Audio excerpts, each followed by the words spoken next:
Welcome to Think Bigger Voices, hosted by Jennie Treby and co-produced by Tony DiBenedetto. We're on a mission to break the cycle of poverty for kids in America by inspiring education, advocacy, and action in our communities. We'll tackle big subjects, talk to the experts, and promote the solutions making an impact. Join us if you believe that every kid deserves the opportunity to think bigger.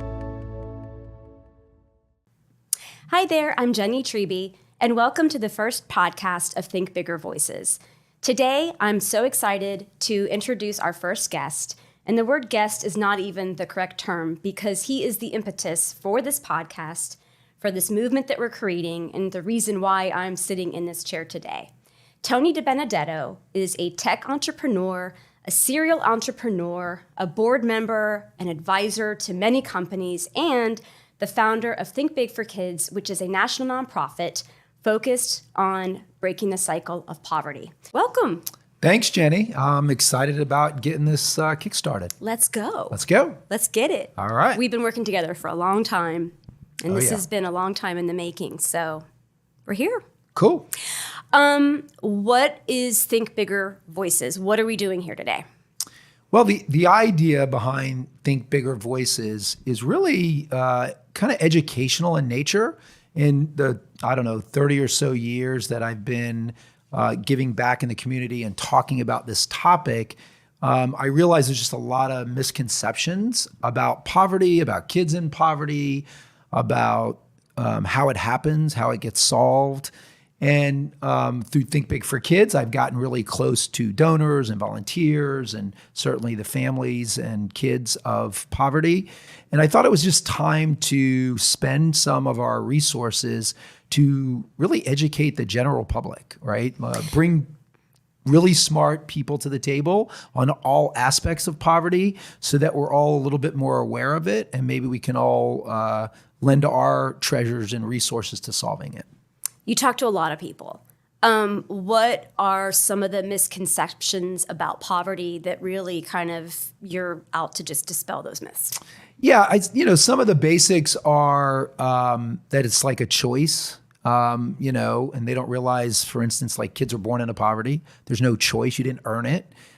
So there's a lot of, commentary that I get. A lot of people don't know I grew up in poverty, so they'll say flippant comments to me about, well, those people, or those people are lazy, or those people are unintelligent, or they're uninspired, or whatever the commentaries are. So there's a lot of assumptions about how people get to poverty, like somehow they have failed or they've earned poverty, versus really understanding all of the different factors in how somebody can be impoverished. And so, after years of trying to defend the position, and obviously now with the non-for-profit showing that it's not those things and that people given either education and opportunities, they can overcome it, I thought that more people needed to hear some of those answers and some of those reasons behind why people are in poverty, because I think they'd care differently. They'd look at the problem differently, and realizing that we're all really similar human beings. And, you can be born into something, whether that's affluence or poverty, and it really has a major impact on the path of your life. Talk to me a little bit about Think Big for Kids. Sure. And a little bit about how you got the idea for it and just how we've grown. Yeah, well, as you said earlier, Think Big for Kids is not-for-profit, and our mission is breaking the cycle of poverty. And it really stemmed from many, many years of volunteering at different organizations, including the Boys and Girls Clubs, which I love. It's a great organization. And working, with kids for, the last 35 years, I started getting asked to kind of tell my story, which I know we're going to talk about later, but tell my story to the kids and motivate them that there is a path out of it. And I was doing this for about 5 or 6 years, kind of touring the country. While my business was growing nationally, I got to speak at all these locations. And, at some level, it was kind of an awakening. I was at a club in South Florida, and it was a pretty good audience. It was a few hundred people. And I thought I was on fire. Like I was really telling my story, and I was motivating kids, and I can be a pretty fiery person at times. And I just felt like I was really on that day. And I was in the zone. And I looked down, and what I noticed, I don't know, there's a couple hundred people. What I noticed was there was maybe 50 of them that were really clued into the message. And I never really noticed that before. Normally, I kind of felt like I grabbed everybody. And so I kind of stopped midstream, and I started, instead of telling my story, I started asking questions. And I was asking the kids, like, how many of them had plans after high school, and how many of them were going to get an education of any kind, not just college. How many of them even heard of the SAT? And I was floored by how little knowledge or little planning there was for kids that were juniors and seniors in high school about what was going to happen post high school. And I was like completely overwhelmed with emotion. Like, how have I failed these kids? And it dawned on me that I was really, over the 30 years prior, connecting with the outgoing kid or the A student that was in poverty. So, things we were doing as a group or individually, we were helping those kids. But what I wasn't getting is the kid that might have been a little bit shy, or the kid that was a C student, the kid that maybe had problems that were overwhelming, and I didn't get them inside the kind of the tent. And so I remember really being disappointed in myself for not seeing that for so long, because I had done so much in that community. And I came back, and I think I told you, I said, hey, we're going to lock ourselves in my office for 3 days, and we're going to come up with a program that addresses a more inclusive program. And what I mean by inclusive, catching all those other kids that have different personality types and grades. And you and I, we wrote on the walls, because we had writable walls. We wrote the program up. Didn't sleep. And didn't sleep. Didn't eat. I think we ate plenty. But I remember, and I still look at the program today against those things that we put on the wall, and we've accomplished so many of those objectives with the help of course, many, many, many, many hundreds of people. So the impetus really came around feeling like we weren't doing enough for the kids that weren't standing out. That would be the one-liner. Mm-hmm. So tell me a little bit about the programming and how the different angles that we're taking with the kids and helping them on their journeys. Yeah, so we did roll the program out with the Boys and Girls Clubs nationally, but first started in Tampa. And the program has really 3 elements to it. First, we start in the 6th grade. And a lot of people are like, well, that's a little early for kind of career mindedness or career exploration, which is what we call the first part of the program. And what I learned in the prior 30 years is that when we were just helping kids that were in high school, a good percentage of them already kind of had an identity about themselves. And it could have been negative because of their circumstances, because of their neighborhood or their friends or what their parents were doing or whatever. And so I wanted to catch kids earlier, when you and I discussed this, catch them earlier when they're still a little bit more open to who they could be. And they still had lots of hope, and they were still dreaming. And so we started in the 6th grade with career mentoring, and we bring companies in from all over the country to either our local school system, which we're partners with, or the Boys and Girls Clubs. And we get them exposed to what does a career in engineering look like? What does a career at the bank look like? What does a career at the hospital look like? What does a trade look like? What does a plumber look like? And it's a very hands-on experience, and they do that for 3 years. So they're exposed to many, many jobs that they mostly have never heard of. And then eventually they start to pick kind of an affinity, something that it excites them, something where they connect with. Maybe they're real givers and they like what a nurse does or a doctor does, and they like the idea of healing. And so we get them a mentor at the end of 8th grade. So our second kind of pillar of the program is mentoring. And so right at the end of 8th grade, you get a mentor, and then you work with that mentor to come up with like a mini career plan. What classes should I take in high school, and when should I start doing internships, and how do I learn what the careers in nursing look like? Because it's more nuanced than just saying nursing. And so that happens through all of high school. And then you get into job readiness and placement, which is really our 3rd pillar. And that starts around 16, when people can work in most states. And we do job shadowing. We do internships. We do summer programs where we take kids on field trip days where they spend a day with a company seeing all the different jobs. And it ends with either a scholarship to a trade school or a scholarship to a 2 or 4 year university, and then their first job. And at the end of that, we ask them as they get their first job to give back to the program and teach our kids. In fact, this year we had a scholarship event with 73 kids in Tampa. And the person that emceed it was one of our scholarship kids who was a junior at FAMU. And she was so impressive. She had no training at all in this particular, doing a presentation like this and doing an MC for a almost 2-hour program. And she killed it. And I was so proud of her. And excited about what she was able to do. Yeah. We actually have some of our photos around here, some of our scholarship kids. They're unbelievable. And that's just it. When you get to start to know them and their names and their stories, these are phenomenal kids who, they have a lot of layers of complexity in their lives, I think.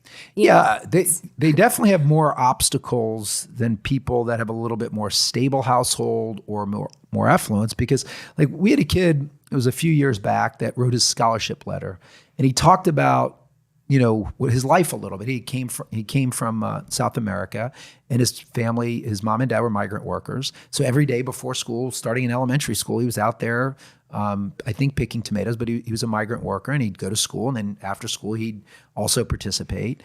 And he just said it with confidence, and he was so proud of his parents because they had become entrepreneurs. They one year told him there's no Christmas presents, and they bought a used truck and then created their own crew so that they could kind of control their own destiny. And it motivated him to become an entrepreneur. And he came to us for a scholarship, which we gave him in welding, and he wants to start his own welding business. And here's a kid that you're talking about, the time and the energy to help the family create some amount of dollars to survive. But he looked at it as this big learning experience, and he was so proud of what they were doing, and he was taking that pride forward. So the obstacles for many kids in this situation sometimes are too much. I mean, he obviously overcame them and was very impressive, but others, are overwhelmed by it. And so it's not an even playing field for kids. And so what we're trying to do at Think Big is focus on 2 words. It's education and opportunities. Like, how do we educate these kids on careers? How do we get them educated in a career that they want to be a part of? And then how do we create opportunities for them like most kids have that aren't in poverty, right? And so how do you give them those same opportunities? And it's really worked. I mean, we've seen our kids come out and go to medical school. We've seen our kids come out and become electricians. We've seen our kids come out and run small companies. One of our first, Zuri, one of our first mentees, I guess, she has started a couple companies already. She's so impressive. And she was actually in the audience the day that I kind of discovered Think Big in the audience. She was one of those kids in South Florida. Now, she was one of the impressive kids that we had given a scholarship to that day. But she's just really an impressive young lady. And so once you've been through this, and once you see how the kids react to just a little opportunity or a little education, you realize that all those myths about who those people are really you and me, right? It's really a we thing. They're really no different. They're absent of the education and opportunity, but they're not absent of hopes and dreams, and they're not absent of will and hard work and intelligence or anything else. It's about giving them the opportunity to show it off. I think it sounds like what's happened with Think Big for Kids is twofold. Number one, it's addicting, right? To start to see the momentum and the growth and the kids and they're growing in numbers and we're seeing results. But it's opened up a bigger door to explore more of what we can be doing, which is largely the impetus for this Think Bigger Voices, right? Because we certainly want to share the solution that we have found that has worked, but there are a lot of solutions out there. And so tell us a little bit about what we want to do with this podcast and with this movement we're building. Sure. Yeah, like we are a small piece of their success for Think Big for Kids, but there are obstacles that most kids in poverty face are kind of the impetus of the topics we're going to talk about over the next, 6 or 8 episodes. And so if you think about healthcare and the level of healthcare you get if you're in an impoverished area and how that might hold back somebody, whether it's preventive care or even emergency care that's even available for folks. When you think about nutrition and the cost of food and how that affects the brain and learning and all those things, when you think about the finance, the banking system, and how expensive it is to even own a checking account or get a loan if you live in an impoverished area. And so our thinking is to expose these topics with experts. So CEOs of banks, or people that run emergency care, people that run other help agencies like the United Way or the Boys and Girls Clubs. So we want to bring experts to the table to talk about the challenges that are in this community and be able to talk really to educate the audience to get involved, not necessarily with Think Big for Kids, but really for their own community. And so it's really tackling all those topics over the course of the next 6 or 8 episodes and really starting a national dialogue on these topics. One of the reasons I also thought this was a good idea, and I think you agreed, it didn't feel like that either politicians or national leaders were taking this up. Certainly there are pockets of local organizations like Think Big for Kids, but we don't see that national, leadership that's happening. So we're hoping that this voice becomes loud enough to get the attention and really create some change in some of those systems to help those folks that maybe are playing in a game that they don't have really any advantage whatsoever, and they're always behind the 8 ball. So what if we could change that a little bit by having this powerful voice in the community at a national level? So that's probably a little bit of a longer term goal. In the short term, it's just educating folks on all these different aspects so that we can all do something about it. So I want to throw out a couple of stats to you, and I just want you to kind of talk about them and your perspective, because it is shocking when you start to hear some of this data. So in our country right now, there are 38 million people in poverty. That's 12% of the population. That's 16% of all American children. 11.6 million kids are living in poverty. But the definition of poverty, the federal poverty level for a family of 4, is annual earnings of $31,200. Yeah, I always tell people, like, the line of poverty is just like, it's so low. If you think if you're listening, whatever city in America you're living in, just imagine if you had $31,000 and what that would mean in terms of your ability to pay rent and have groceries, get to work, and just the basics in life. So when we talk about poverty, 12% may not sound high, although almost 40 million people sounds high. The stat that really gets to you is that 40% of the US population can't even meet the basic needs at all. And so it's not, poverty's one level of, disadvantage, but if you just even go up a little bit more, even if you were making 35 or 37,000, it's not like you can even do the basics. And so this is why it leads to a lot of other activities in those worlds, right? It leads to people turning to crime and other ways just to survive, because there's not a wage, there's not enough income to actually live in America at those levels. And we're talking 40% of the population. So if you were to just kind of, from a visual perspective, because I like to think this way, if you were to take 10 kids, right, let's just say 10, 15-year-olds. Yep. And you're to put them on the blacktop at the playground or the school, and you had a line, they were all lined up. Out of 10 kids, that means that 4 of them are coming from families that are barely making ends meet. Yeah, they're not. 10. They're actually not making ends meet. And so there's, to your point, people are borrowing and stealing their way to just get through the day, right? They can't. They're sacrificing something, and it comes in nutrition, it comes in transportation, it comes in school. Oftentimes, our kids are put under pressure, these 40% of the kids, to work at a very young age, which takes away their ability to develop. It takes away their ability to go to school and compete for grades, compete to get into college, compete for jobs, because they're really at a very, very young age asked to contribute to the household. Sure. Well, and especially like thinking about our scholarship kids who are juggling, working, family, school, and are still managing to get a scholarship and make their way out. It's unbelievable. Really. Yeah, you realize when you meet our kids that the human spirit and the ability to overcome things is there. Like, in fact, it's almost miraculous sometimes when you hear the stories, because we've heard, over the last, we've been doing this is our 7th year that we just completed, and you hear so many stories of hardship, and yet you still see these kids popping through and just wanting a chance. It's heartbreaking and also motivating both at the same time. Yeah.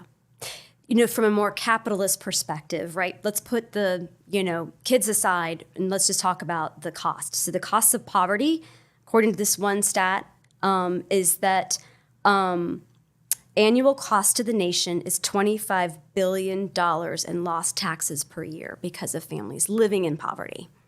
Yeah, one of the things that I don't think we all understand is we all lived in the same communities. So if you pick your city, and many cities in America will have 12, 13, 14, 15% poverty, we kind of look past it. We don't drive in those neighborhoods. We don't think about those people, and we put them in a box somewhere. Yet they're all part of our own community, right? And so to the extent that you have a very high percent of poverty, and you're making the tax point, you have a less of a tax base. So as you need things for that community, there's less people contributing to it. So there's a less of an ability for the local government to do things like parks and other types of services, roads, et cetera. And then, secondly, there tends to be a much higher crime rate in impoverished areas because they're trying to survive. So now the whole community is part of what's going on with those families in poverty because of the impact of us not finding a way to remove those obstacles for those kids. And so really it is all of our problems and it is all of our challenge to raise the level for everyone because it benefits the entire community. And just being aware, to being educated on what the facts are. Yeah. And I hope that's what this does, right? Like we go, this is not about people being lazy and choosing the easy way. This is about obstacles that even for the most smart and ambitious people might be overwhelming if you were born in that situation. So unless you've lived in poverty, unless you walked in those shoes, I don't think you can really understand what it feels like or how difficult it might be to break through. And we're hoping with the podcast you get a sense of that. Mm-hmm. Right. Well, and I think it's maybe encouraging people with that knowledge to maybe go beyond the annual Christmas toy drive or the things that they do that are wonderful. Sure. But we need more than that. And I think that we need people in advocacy, we need education, and we need, as you keep coming back, solutions, right? That's why we want to highlight these other subject matter experts, these other nonprofits that are doing really good thing, bringing solutions. Absolutely. So you're a solutions guy, right? That's how you run your companies, and that's the stance we're taking, with the organization and with this podcast and this movement. Tony, why do you think you're qualified to be the leader of this charge? Well, for one, no one's grabbed the baton to take it, and I've been watching long enough, and so I'm frustrated that there hasn't been a national movement around this. And then second, I spent, my entire childhood and young adult life in poverty. So I feel like I experienced it, and then as I became successful, I've worked for the last 30-something years, almost 40 years, to try to help people in poverty. So I feel like I experienced it, and I'm on the other side where I'm helping folks in poverty, and I'm working with both kids in poverty and people that are trying to help. So I feel like I've got, at this point, 58 years of experience. And I want to break the cycle. I'm going to break the cycle with the help of many, many other organizations. So I feel like I'm more than qualified. So that concludes our first podcast. Thank you for joining, and come back because we're going to continue the conversation with Tony. Thanks for spending your time with Think Bigger Voices. Visit thinkbigforkids.org/podcast to see more episodes, follow our journey, and stay connected.